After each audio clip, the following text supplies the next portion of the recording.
Friends, welcome to another episode of Fauji Days. We are honored to have with us today Major General Neeraj Bali, who is the author of the upcoming book, The Winning Culture, Lessons from the Indian Army to Transform Your Business. Welcome to the show, sir. Thank you, Pankaj. It's great to be with Fauji Days. Same here, sir. General Bali is an infantryman and he was commissioned in the Fort Bihar. He has done tenures in some of the toughest terrains in India.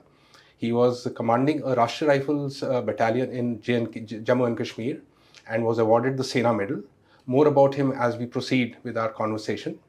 So, sir, welcome to Fauji Days, and I have just finished reading the advanced copy of your book, The Winning Culture. And before we discuss how lessons from this book can be drawn to help our corporates and the business culture in the country, I have something to say to our readers. And it is this. It doesn't matter whether you're running a business or not. It doesn't matter whether you're a student or a veteran. It doesn't matter whether you're a reader of fiction or non-fiction. There is one important reason why you should be reading this book, and that is the mesmerizing stories of our soldiers and our military that are captured in it. They will give you goosebumps. They'll well up tears in your eyes. And my biggest fear is that if this book remains confined to the business bookshelves of the bookstores, some of our readers would lose out on these captivating stories that we all cherish, that belong to our heritage, our military. So it's very important that you read this book.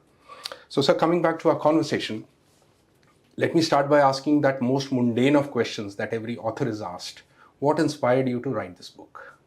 All right, so I've been looking back at the 4 years since I started writing this book. And while I have always been interested in culture as a driving force, yes, sir, that really shapes our organizations, whether towards victory or defeat or being ordinary, right, I can actually spot a moment when this thought might have triggered in my head. Okay.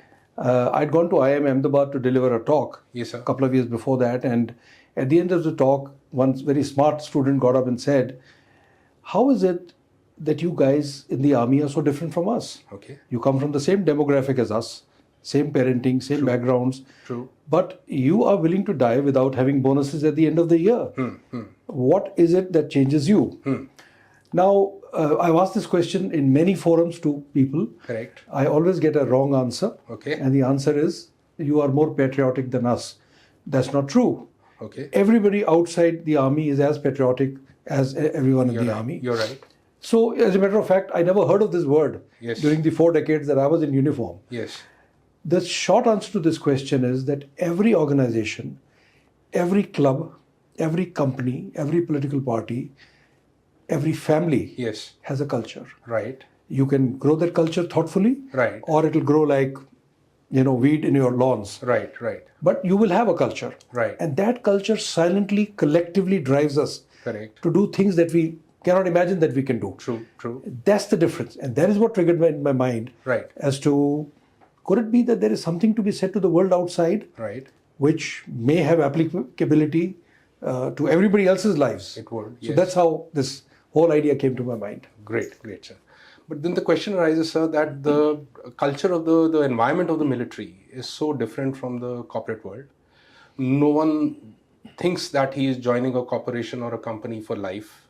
People are always thinking in terms of, how their career growth will occur through various companies or through, different stages. Whereas the military is an aspirational career for life. A person who is joining the military is having a very different frame of mind. So how do you compare that lessons from the military or the military environment are applicable to the corporate environment? It's an excellent opening question, because I think this question would cross many people's minds. It would. See, the dynamic or the environment in the military is dramatically different from what exists outside. Right. We are very clear about that. We are clear about that. You mentioned one issue of the continuity of service within the army. Yes, sir. People sign up for life. Yes. Whereas outside, It's aspirational. It's like- desire to it's aspirational. be there and stay there. absolutely. The other critical part is that in military, there is no profit motive. There isn't. That is a crucial determinator or a crucial fault line Correct. between what is existing outside Correct. and what is existing inside. The third is my own observation that life outside is very transactional. Yes, sir. You deal in the corporate sector with each other when you want to deal with people. It's about the CTC, the package. It's about the CTC, the package. He's in your project today, so he's a good guy. Yes, sir. In the army, everything is relational. Yes, sir. Right? Now, the third part is actually in our hands to change. Yes. Having said that, let me come back to the original question. Yes, sir. I have clarified right in the introduction of my book that it is not the theme of my book that anyone should try and copy the army's culture. Replicating the army's culture would be a nonsensical idea. Okay. There are two different environments altogether. Having said that, there are certain universal truths, certain universal attributes, certain universal values that have driven army's culture to the heights that it has, which I think can be taken, can be imbibed on the and can be shaped according to the requirements of the corporate culture. Right? So it's not my case that you should just simply blindly copy the army. In fact, you shouldn't copy the army at all. You cannot and you shouldn't. Yes, sir. Why should you? Yes, sir. Let me give you one example. Leading by example is a central tenet of the army officer's life or an army leader's life. It is. He is going to put his life on line. Correct. But he will lead by example. He will. Who says this is not a pertinent lesson for the corporate sector? Right. The point we have to examine is where it doesn't exist, how do we build it into the culture? Correct. And that's the theme song of this book. That's how you draw the inspiration. That's how I draw the inspiration. Right.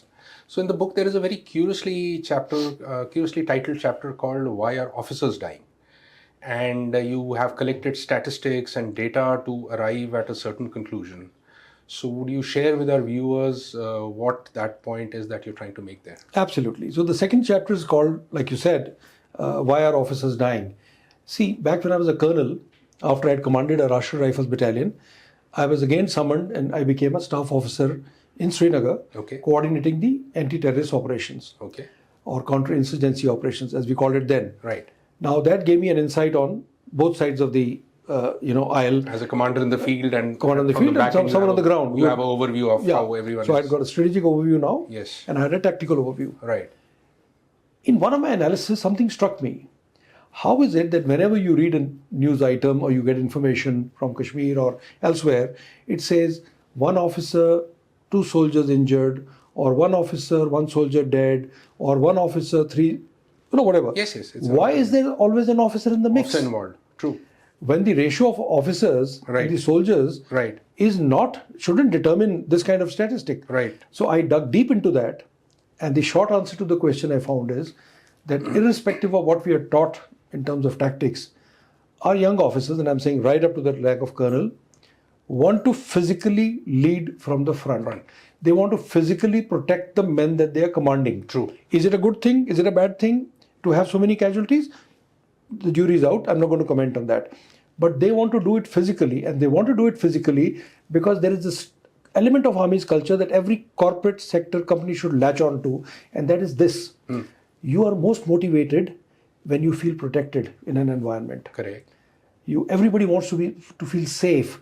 In a corporate company, you want to feel safe about your job, yes. The fact that you will be treated fairly, the fact that at the end of the year, somebody will give you bonus as per your abilities, right. The fact that when there is trouble in your home, somebody will reach out, the fact that when there is COVID, the company will take care, right?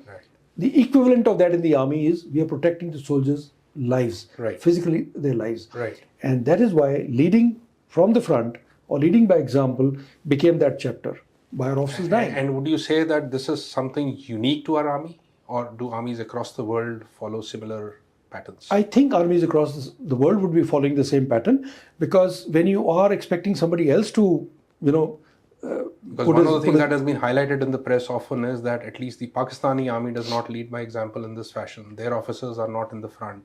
And in the Kargil war, it was proven beyond doubt that even their soldiers were abandoned towards the end. Right. They did not even collect the dead bodies from the battlefield. Right. Whereas our officers were right up there. And I was studying story about that in the book, and I can relate part of it if we have the time.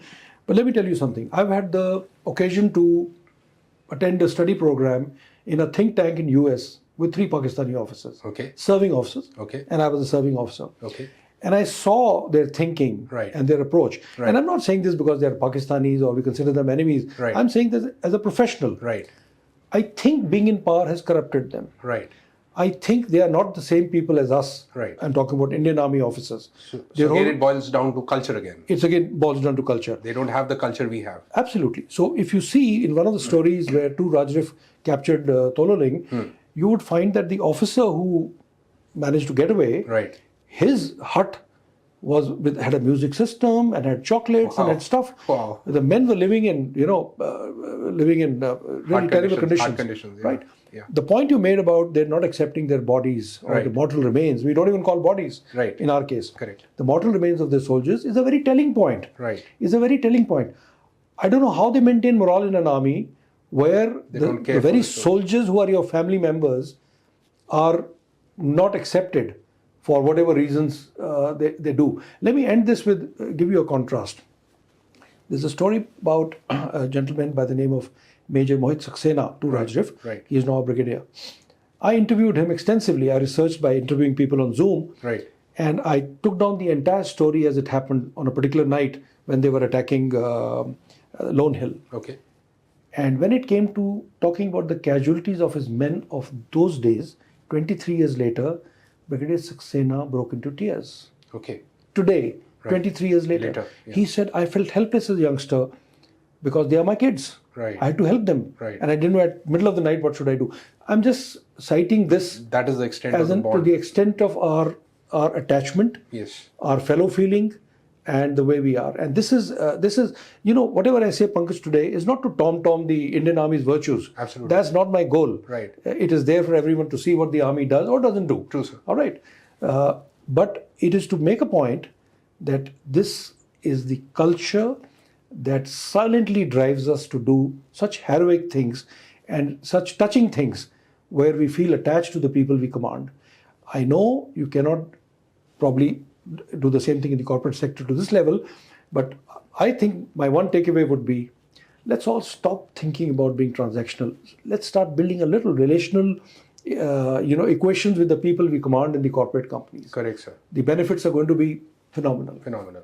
Absolutely, sir. And some good companies have always proven that point. Absolutely There are always right. examples you Absolutely can right. look up to. And Absolutely have right. Done that. So, sir, one of the things is that, we all understand life is inherently risky.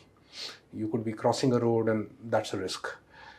It applies to individuals, applies to corporations, applies to even the army, the militaries. And you talk about the fog of war in your book. Now, the army is an institution trained to be rigid in many ways. The training is very rigid. You are supposed to follow rules, protocol, be very particular, meticulous. Even the slightest deviation is sometimes frowned upon. Yet when it comes to the fog of war, things are totally uncertain. The young commanders have to take decisions under uncertainty. To some extent, that situation also happens to corporations, right? Sure. So how do you infer from what the army goes through? Because army is life and death. Corporations may not be life and death. But how can you draw the right lessons? True. And apply them to the True. corporate side? So anyone who's served in the army knows that your plan doesn't survive the first bullet. First contact with the enemy. All right? It's like what Mike Tyson said. He said, everyone has a plan till you hit in the face. Absolutely. Okay, then you only have a template. Correct, sir. Then you improvise. Correct. Now, you see, it's a great question, and I want to point your mind to a dichotomy which has bothered me or kind of exercised me for many years. It is this. The Indian Army, like most armies, lives a very orderly life. It does. Everything is neat. It does, sir. The cantonments are neat. Even our writing is dictated by a very rigid protocol called the minor SD. All right? In other words, whatever we do in life, we are trained to be methodical, clear, put in neat boxes, straight lines, and so on and so forth. Correct. How is it then that the same army thrown into a battle or thrown into Kashmir or thrown into Northeast suddenly is able to adapt to Very different situations. uncertainties and ambiguities of life? Yes, sir. All right. I didn't really have an answer to this question. I read The Psychology of Military Incompetence by Dixon, where he has mocked the Army's obsession with, in fact, it's a chapter called Bullshit. Yeah. You talk about it in the book. The answer came from General VP Malik, one of our ex-chiefs whom I really admire. Yes, sir. He said, hasn't it struck you? We are so neat and orderly in our thinking, so sequential, so clear about the basics, that when the crisis erupts, our mind already takes care of most of the factors. Some factors are non-negotiable in our mind. Now we are free with the rest of the memory to deal with the uncertainty that is unfolding. What is the lesson for the corporate? The lesson for the corporate is the more process-driven you are, the more you are imbued with good habits for individuals and good processes for your verticals and your companies, and the more clear you are about your ethics, come the day of the crisis, you won't face so many questions. Right. You will know what is the right thing to do. It'll be like as if a part of it is muscle memory that is just kicking in when the crisis is hitting, and you Absolutely. don't even have to think. I couldn't have put it better. Part of it is muscle memory, and that is how you act on it. You react. And that is how you know how this benefits you in life, even to an individual. It benefits certainly to a company. So it also highlights how important training is, because this can only happen with repeated training. Absolutely, absolutely. You see, training is an important feeder into the culture. Right. There are many other feeders. Right. There is the tradition. Right. There is the storytelling, which we can talk about a little more. Yes. And that's why the whole book is storytelling. Yes, it is. Right? Because storytelling is a very powerful thing to carry the memories from past to present and present to future. Correct, sir. All right. So there are many factors, but training is certainly one factor. Of the most important. More important factor. And in the army, you are trained and trained. I mean, I joined after I was a class 11 student when I joined the army. And army made me do a graduation, an MSc, an MPhil, a study program in the US, Really? on and on and on. And they just keep training you and keep Training never teaching ends. you. Yeah, There's never ending. Never ending. So yeah. True, sir. So, sir, a defining aspect of military leadership is that a military leader often takes a decision to put his men in harm's way. Could be an operation, could be a battle, could be something, and he often there are casualties, and the leader has to live with his decision of having sent his men and then the consequences. Whereas in a corporation or other spheres of leadership, you do not have such situations. So how is leadership in the military different from the other forms of leadership? Okay, so I will have to modify your statement a bit. You see, in the army, the leaders, the officers are not only putting the soldiers' lives in the harm's way, they are accompanying them there. No, I meant slightly at a higher level, the general level, when you are just basically issuing orders, but you've risen through those. Absolutely. Like you say, you've been a battalion commander, you've been a brigade commander, but now say you are a higher general. Absolutely. And you order troops into, for example, Kargil and IPKF are two classic examples mentioned in your book. Yeah. So IPKF was not a well thought out operation. Yes. It resulted in over 1,000 casualties for us, achieving very little. Yeah. And in Kargil also, one could argue, or many people have argued, that the casualty rate could have been lower had we just been patient and let winter set in, and maybe the Pakistanis would have gone back. Right. But we just chose to attack uphill, against in an open terrain with no cover, and therefore we had over 500 casualties. Yes. So decisions like these, which impact your troops, but the corporate leaders never go through such decisions. I agree. You see, the risks in corporate sector are different, qualitatively different, but they're pretty serious too. Right. There's a loss of revenue, of course, there is, which they worry about. There's a loss of reputation. Yes. There is the litigation that might happen. Right. There may be massive attrition. Right. There may be many issues in corporate sector which are very complicated. Indirect impacts also. Which are very complicated. Long-term consequences. I think without saying that the top corporate leaders don't have leadership, or certainly that's not my case at all. Right. What I feel is that the army leaders who reach the levels of certain senior levels of brigadiers and generals have risen right through the system. Right.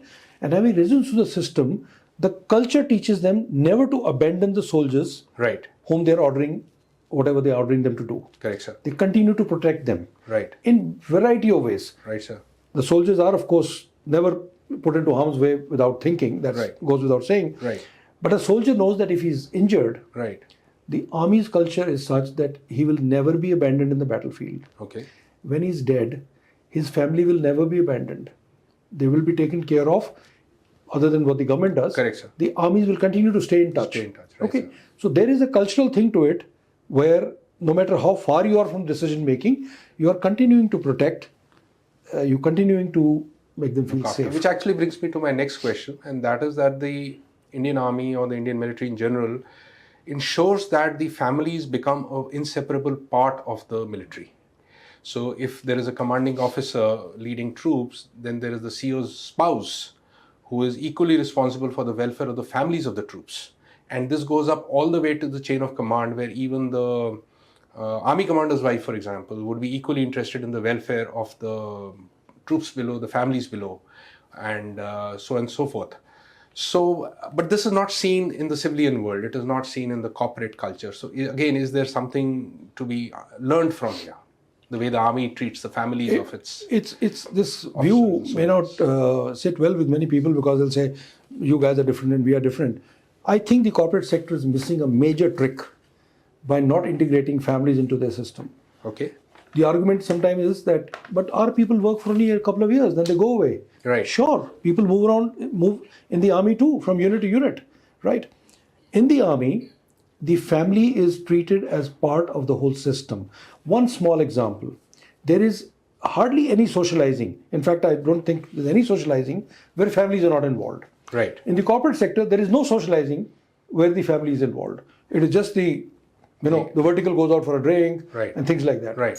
Now, the armies then feel so much, the families feel so much part of the system, and they are taken care so well that they support their husbands, or who are doing the difficult job they're doing. I can give you endless examples, but I'll just point you to the chapter I've written on this. It's called Not by Brotherhood Alone. There are 4 or 5 cases I've written out of countless. There are many. Where officers have been martyred, or they've died in line of duty, and their wives, complete civilians, have practically fought their way into the army. Please remember that the army does not give you a quota. There's no quota system. Right. The husband dies and the wife gets a job. In one case, in case of Colonel Mahadik, his wife, Swati, was a CO's wife. Right. She was even over age. Yeah. 37, I think you mentioned. Yeah. 37 years old. She fought her way, and she says, I almost died doing the training. Right. But there it is. There's another case, a young girl called Nitika Kaul, right, married for 10 months, right, used to work for TCS. Husband, Major Dondial, passed away in an operation in J&K. And when I interviewed her after her training, I asked her, I said, Nitika, yours is not a case of culture. You've never been to an army unit. So how did you like the army? She said, no, sir. He was my in-laws were from the army, and my mother-in-law pushed me into the army. That is the kind of feeling the families have.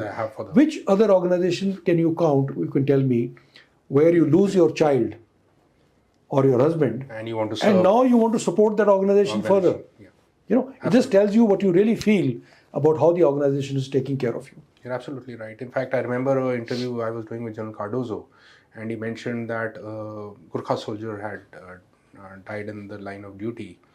And when the news was taken to the mother in Nepal, her first reaction was, recruit my younger son.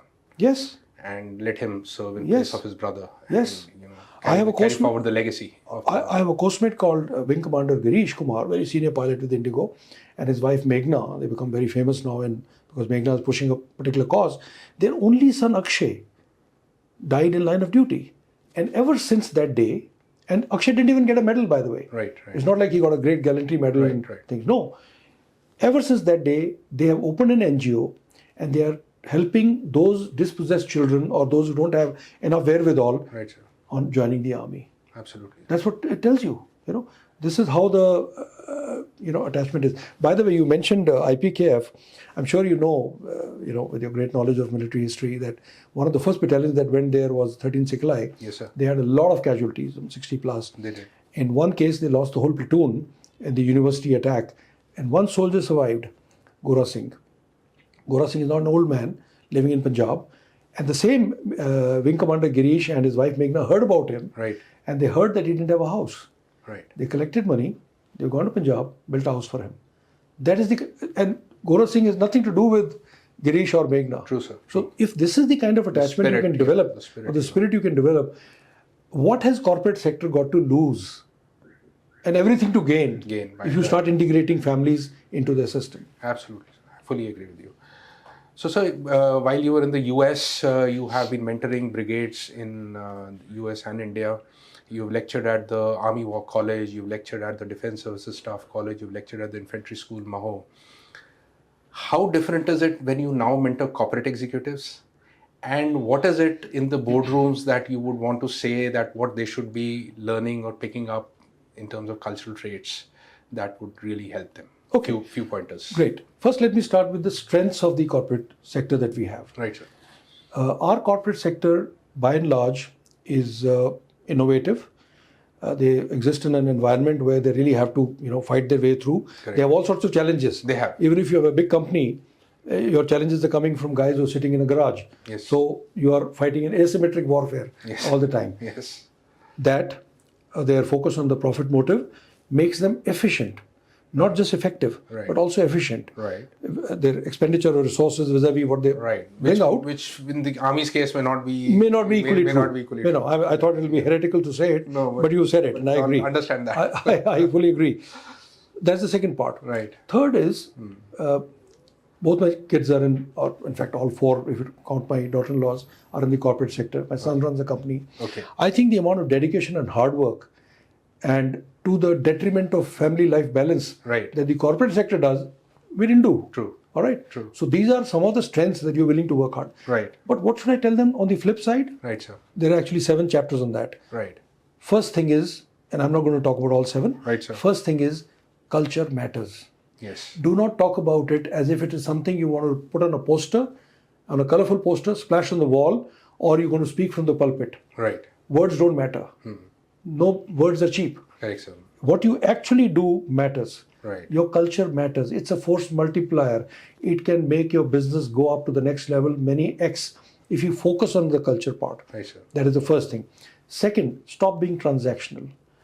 Actually start leading teams in a way that you're related to them. Correct, sir. All right? Doesn't matter if a man stays for 1 year or 6 months. In fact, I encourage companies to continue to stay in touch with their ex-employees, no matter whether they're working with the competitors or anywhere else. Okay. All right?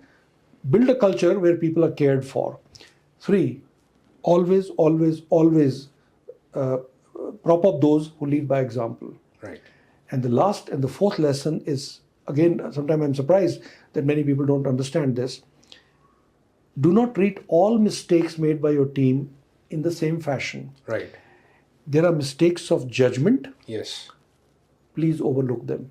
Right. Otherwise, you will end up rearing rabbits when you should be rearing tigers. Who will have no You initiative. will kill initiative. Yes. If you keep hitting a man on his knuckles every time he took a call. It's the surest way of killing him. Surest way, right? Surest way. So there's error of judgment, overlook it. Maybe you tell the person how to do it next time. There is error of omission and laziness. Please come down on that. Push people, mentor them, train them. If they still don't learn, then of course let them go. But that is an error you must fix, otherwise your teamwork will suffer. Right. The hard workers will resent the fact that the laggards are also getting the same. Some get away with less. Third is errors of intention. A man starts to make serious. money. Yeah, which is very A serious. man does something which is immoral. Yes. A man lets down the company, leaks the company secrets. TCS HR scandal is a prime example of what has happened. Caught Absolutely. them totally unawares. Absolutely. Such cases take expeditious, hardest possible action. Yes. If you don't do that, your culture will suffer. You will shut down. So these are the 3 or 4 things I think I'd like to pass on. Absolutely, sir. I fully agree again. So, sir, the Japanese corporate culture is often held as example in the world. But the thing about the Japanese corporate culture is that it is, firstly, it demands lifelong loyalty from the employee. But at the same time, the corporate also commits to providing a lifelong guarantee to the person. It's a very hard work culture where you require a lot of dedication, loyalty. It's very rigid, hierarchical, seniority driven, a lot of rules. But at the same time, group dynamics are very important, and they have this concept of Kaizen, which is one of continuous improvement. And because of that, Japan's industry has flourished. We all know the examples, Toyota and Sony, etc. Do you think that the Japanese culture Japanese corporate culture most closely resembles the military culture we are talking about? And do you see it as a role model for the Indian corporate culture? To be really honest, I've never given this a very deep thought. Right, sir. But as you were speaking, Right. I felt that yes, this corporate culture closely approximates or mirrors to some degree the culture that we have in the army. Right, sir. With one little caveat. Yes, sir. In the army, everybody is driven not by the country or a larger idea. Right. They are driven by their regiment. They're driven by a battalion. Right. Perhaps the Japanese are driven by their companies. I don't know. Very similarly, because they put company first before the employee. Exactly. That's their motto, that the company comes first and the employee comes. So to that extent, I would say it really mirrors, the army's culture, because we do everything for our battalion, our regiment. Right. That is our thing. And because everybody is doing it for his battalion or regiment, on the whole, the whole army is additive. It kind of adds up to a lot that is additive. Right. And I would say, yes, maybe our corporate culture has something to learn from them. Right. The Japanese have been held as an example for long, but if we already have the same thing in our military, that means we are capable of it. We are capable of it. We should be able to draw the right lessons from both corners. We are capable to our benefit. Absolutely. Because that will show you how these qualities are implemented in the corporate side. You see, the fact that Japanese are able to hang on to their companies or their employees or their teams for ages, sometimes, they work for generations. Same thing happened in the German auto industry, by the way, where people work sometimes for generations. It puts a lie to a very lazy answer that we are used to giving in India, that everybody basically works for money. Yes, sir. It's a lazy answer. It's a lazy answer. It's a lazy answer because it is an unexamined answer. It kind of lets the HR and the leadership off the hook. If you're giving money, people are working. Otherwise, what do? People work for money. Money is important. But there are many more things which are important. When you build a culture that is caring, where people's identities are taken care of, where people are acknowledged for who they are, where people are loved, I would go on to use that word, I think you will have more permanence and less. In fact, a very interesting, this is just coming to me off the cuff, a very interesting example could be to see the PSU culture versus the private sector culture, although PSUs are now in the decline and they're not very, new PSUs are not thriving right now. But I believe PSUs at one time would have been culturally very, very, close to what you want, in the sense that they had the fraternity, the family bonding. They used to have many of those traits which we are now looking for in the private sector. Do you feel that? The problem, especially the older PSUs. Yeah, probably you're right. Probably you're right about the older PSUs. The problem with the PSU today, or this kind of entities, is that the culture is not as dynamic as in the. They lost out on many other counts. On many other counts, and the reason why they've lost out is culture is what collectively works for us, what we perceive to be working for us. So if I'm going to get a pension or I'm going to get a pay, and I don't really have to produce something phenomenal, well, that will become the culture. One example which comes to my mind is something like ISRO.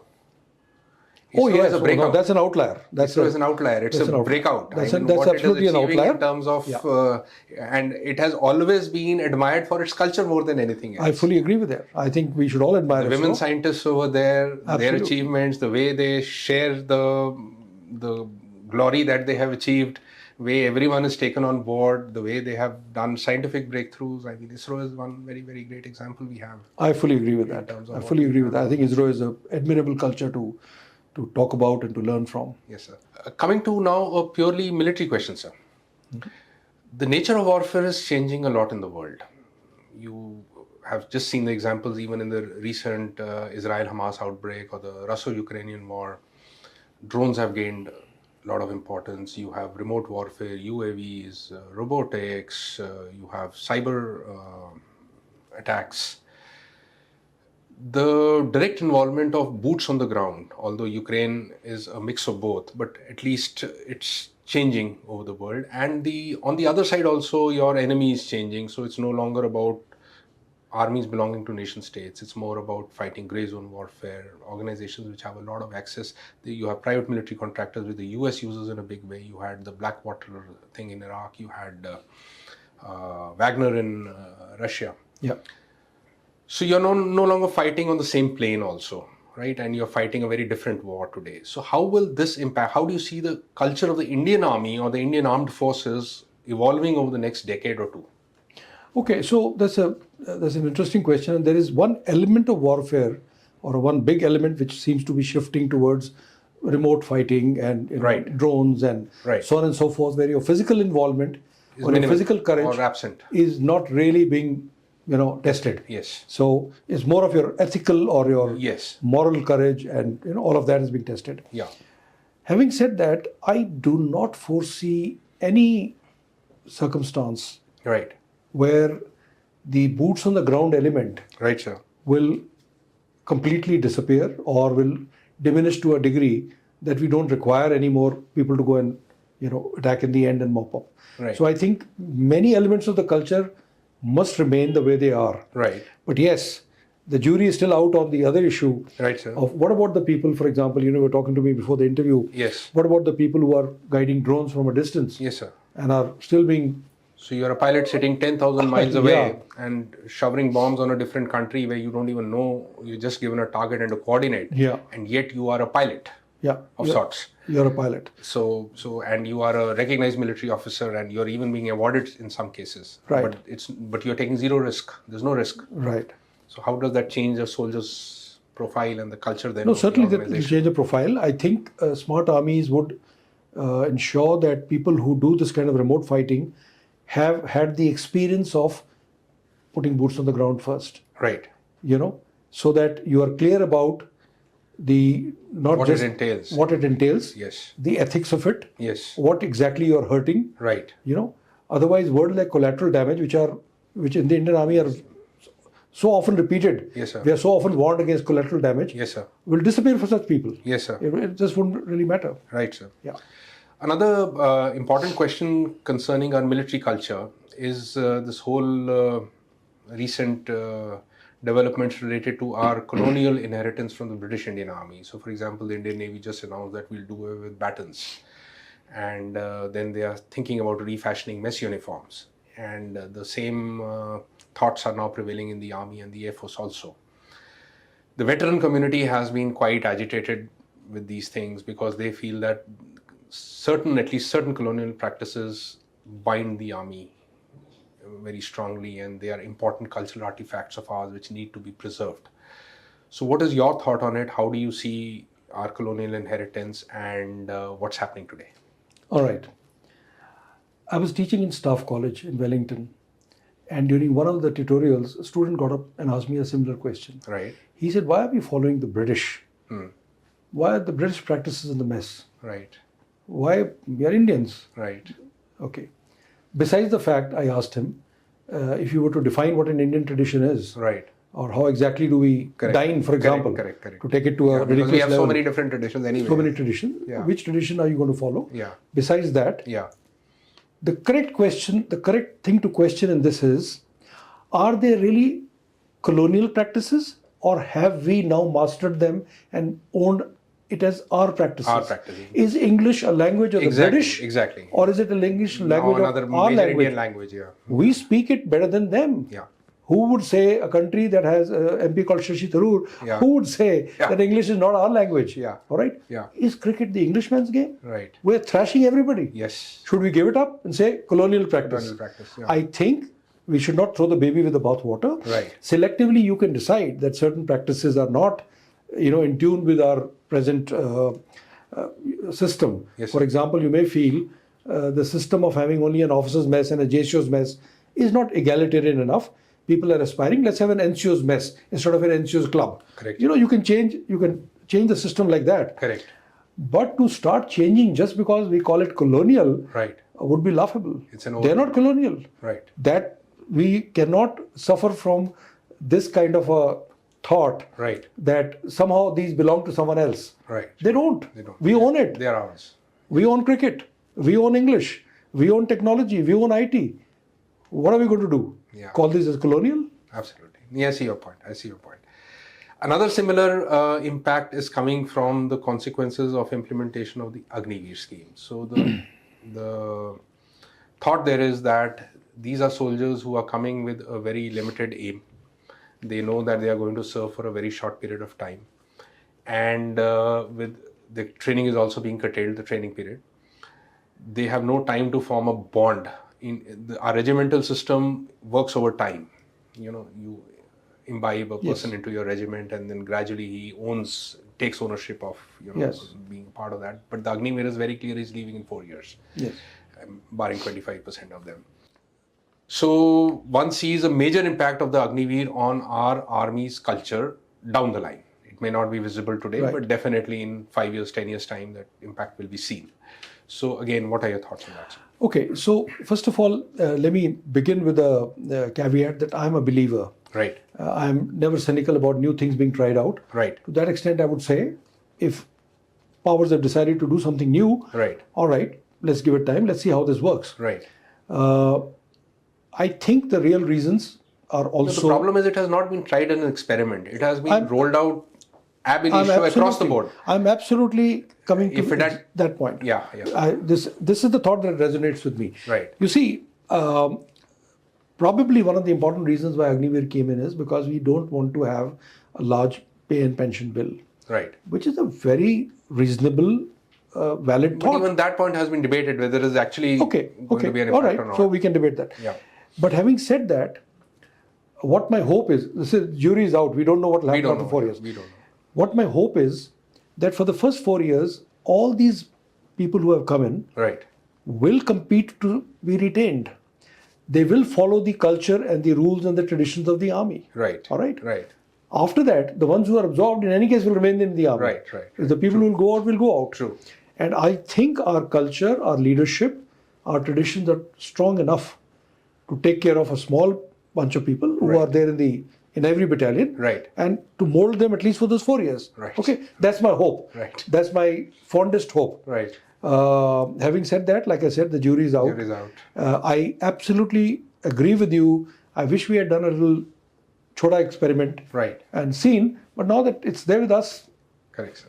let's push on. So, sir, finally, towards the end, I have already mentioned to my viewers that the thing that impacted me most was the quality of the stories in the book. In fact, it is the stories which bring this book alive more than anything else. Whether someone draws a lesson or not, to me, is not important, but the stories are important.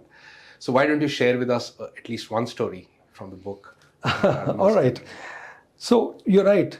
The way I selected the stories were, I didn't want any Paramaviri Chakra type of stories. Right. Because it's not what the best among us do which makes the culture. Culture is what everybody does. What everybody does. In a corporate company, as you walk in, is the receptionist. It's the person who serves you water. It's the manager. It's the MD. Right. It's everybody. It's everybody. All right. So I wanted every man's stories, Yes. but which are stirring, inspiring. Yes. And you mentioned that, your eyes may well up Yes. reading it. They did. Let me tell you, my eyes well up when I read them again. Absolutely. Okay, because they are really They are stirring like that. stories. They are like that. The stories are like Touch that. your heart. Yeah. So I don't want to take time telling a big story. Right. Let me give you a very short story that will tell you how deep is the culture of leadership in the army. Okay. 4th of June 1997, I was commanding this battalion in J&K. And by the way, in this book, I'm not telling my stories. There are other people's stories. I agree. But this one, I'm just going to recount. Yes, sir. And early morning, the terrorists blew up one of my vehicles. One major, Major Mohit Vig, and 2 Jawans unfortunately died on the spot. And one young officer, Lieutenant Ravi Loganathan, and 2 Jawans were trapped in that mangled steel. Right. There was so much explosive that the vehicle went up beyond the eucalyptus trees, took 2 tumbles in the air, and crashed against the gravel, Okay. instantly doing this damage. Now, the militants who were sitting 200 meters away on the hill started firing on the vehicle, trying to kill whoever was remaining. So, Ravi Loganathan, who was badly injured and bleeding, he was firing all over the place trying to. My vehicle was about 10 minutes away. And when we heard this blast, naturally we turned around and people said, don't go in a vehicle, go on foot because there may be more improvised explosive devices like that. Yes. So here is the scene. There are about 20 of us running towards the firing. We are all carrying our AK-47s, including me as a CO. I was 10-day-old CO. And running next to me was a major. Now, I'm sure those of the viewers who've seen army officers know that officers, colonels and above wear a red-colored thing on their collars. Collars. Yes. The collar dogs are red-colored. Yes. Now, this is not to be worn in operations. Correct. Because It's you'll be supposed to- identified from a distance. You will be identified. I was a new bridegroom. I'd been CO only 10 days and I was wearing it. So this major told me, he said, sir, you shouldn't be wearing it. We'll get there, somebody will identify All this while you were running towards. While you were running. Right. He said, somebody is going to take a shot at you and there'll be a casualty and you know what will happen. so you shouldn't be wearing it anyway. I said, yes, I will take it off. But my mind was full of so much. I had heard on the radio set that people have got killed, and I was a CEO, I was a young guy. So I was thinking about what next to do. 200 meters down the road, still jogging, on my left was a barber, an army barber in uniform. His name was Rooplal. Rooplal tapped my shoulder and said, "Can I have a word with you?" And I said, "Sure."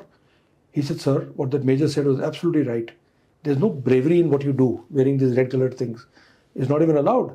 You should not be wearing it, sir." Okay. I said, "I know, Rooplal. I'm going to take it off." He said, "No, no, sir. That's not my entire advice. Okay. What I was going to tell you is, don't take them Don't off take today. them. Wow. Okay. Even if you get killed. Because, sir, the men are watching you. The soldiers are watching you. They shouldn't think just because 2 people die or 3 people die, our CEO gets shaken. Because you're a leader. Don't take them off." I said, "Don't take them off for 3 months." Okay. I didn't take off those tabs for 3.5 years. Okay. And I'm happy to report that I didn't die. But the crux of the story is, look at that fabulous, stirring advice, That is so which you good. would expect as an MD coming from your CEO, is coming to you from a barber who's lowest on the chain. One wonders if an MD would take such an advice from his peer or someone. That apart, I hope that MD reads this book and takes this advice.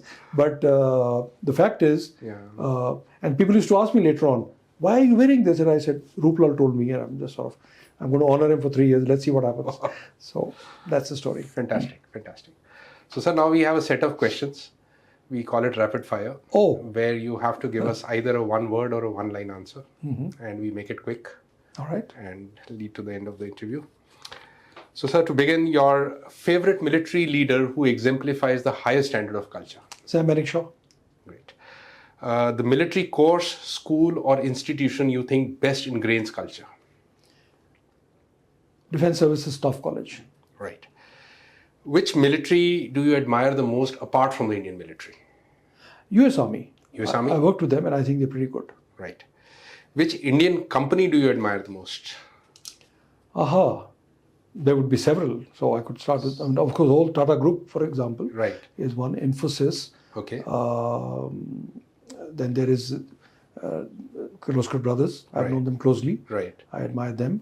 And there are a couple of companies I've worked with. So let me give a shout out to them. Right. Roddick Consultants. Please. They are a leading PMC company. Okay. And Dynamic Cables, whose advisor I am. So Great. there you go. Great. What is the strongest cultural trait amongst Indian companies or Indian people in general? Our strongest cultural trait?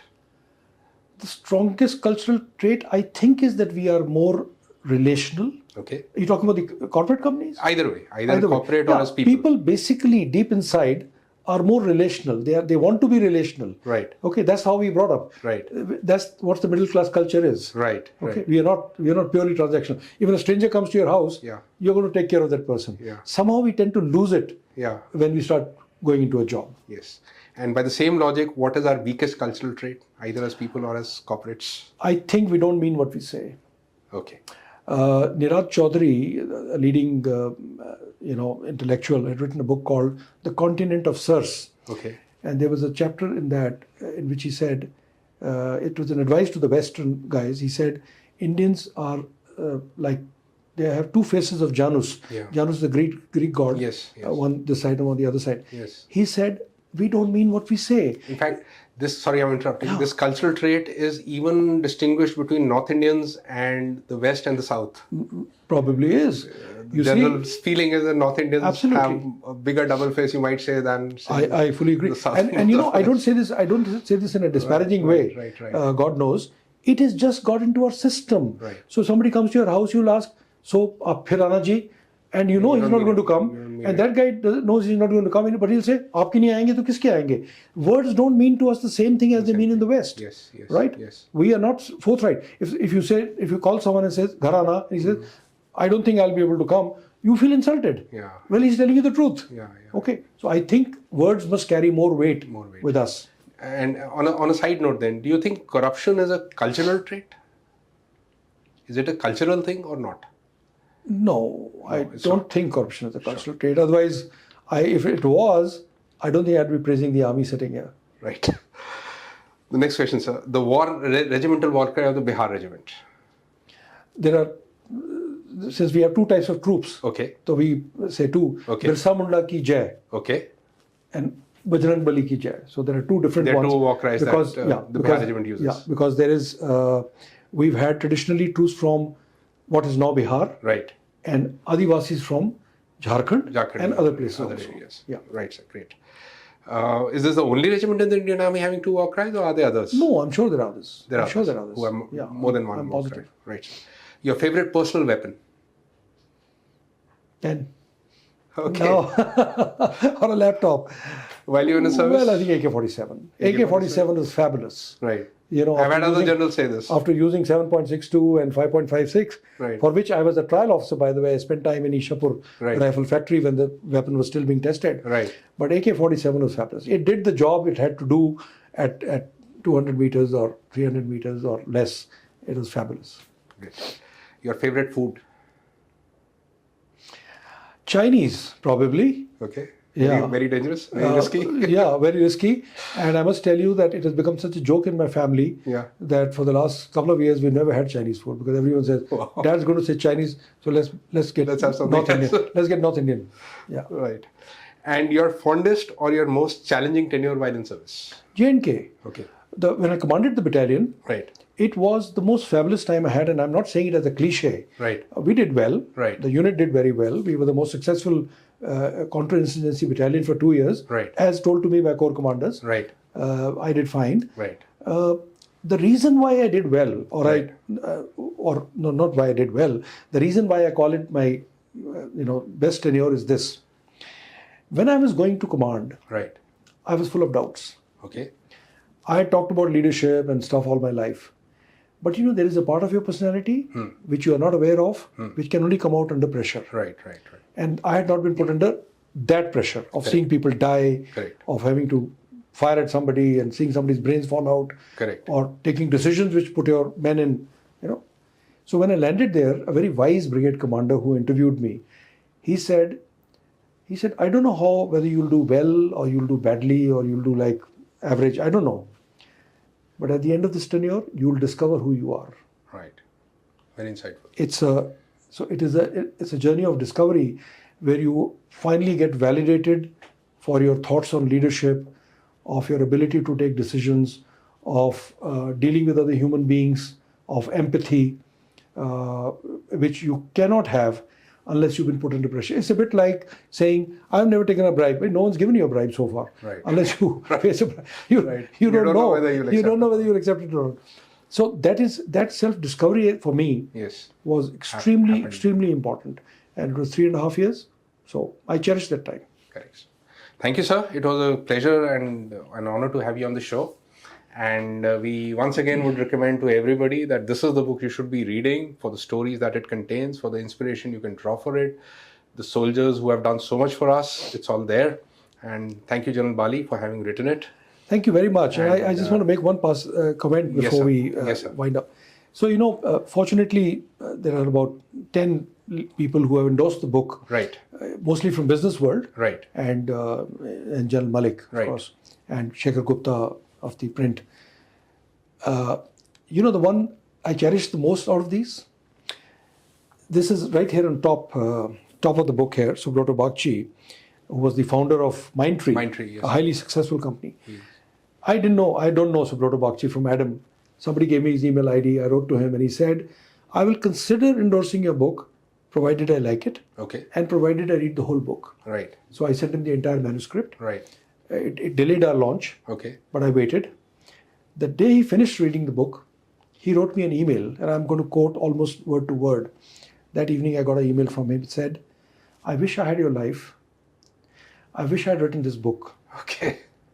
He has written good books. I mean, he's the author. He has. And in fact, this is quoted here. Yes. He said in so many words. Yes. He said, forget management. Right. This is a master storyteller's work. Yes, it is.